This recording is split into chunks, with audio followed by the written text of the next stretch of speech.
इसके हैं।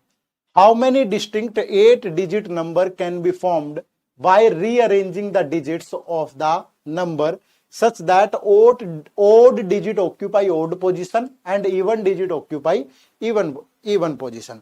देखो वो क्या कह रहा है कि कितने डिफरेंट तरीके से रीअरेंज करें इन नंबर्स को, ठीक है, इन नंबर्स को, ठीक है भाई।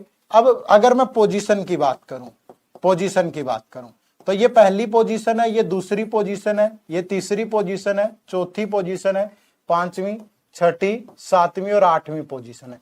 वो कह रहा है कि जितनी ओड पोजीशन है ना, तो ये 4 ओड पोजीशन है, इन 4 ओड पोजीशन पे ओड डिजिट ही आए तो टोटल पोजीशन 4 है, तो 4 फैक्टोरियल, ठीक है।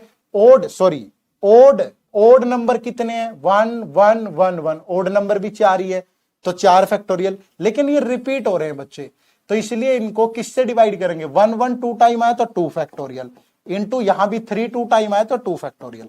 ऐसा क्यों है? क्योंकि जब भी रिपीटेशन होती है वो आपकी अरेंजमेंट को हमेशा कम करता है।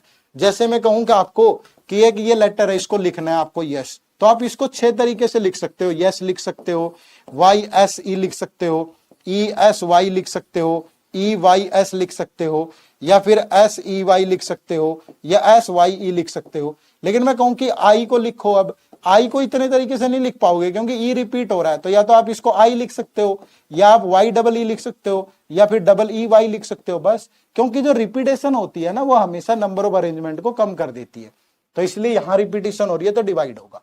और इनटू फिर इवन पोजीशन भी 1 2 3 4 है, 4 फैक्टोरियल, और ये भी 2 टाइम आ रहा है और ये भी 2 टाइम आ रहा है, तो ये भी 2 फैक्टोरियल इंटू 2 फैक्टोरियल। तो जब आप इसे सोल्व करोगे, 4 फैक्टोरियल का मतलब 4 3 2 डिवाइड बाय 2 इंटू 2, और इधर भी 4 3 2 डिवाइड बाय 2 इंटू 2। तो ये 4 यहां से गया और 2 दूनी 4 यहां से गया, तो 3 दूनी 6, 3 दूनी 6। तो जो राइट आंसर होगा वो 36 होगा, ठीक है, 36 होगा। Option number C is the right answer, ठीक है। Option number C is the right answer. Clear है सब?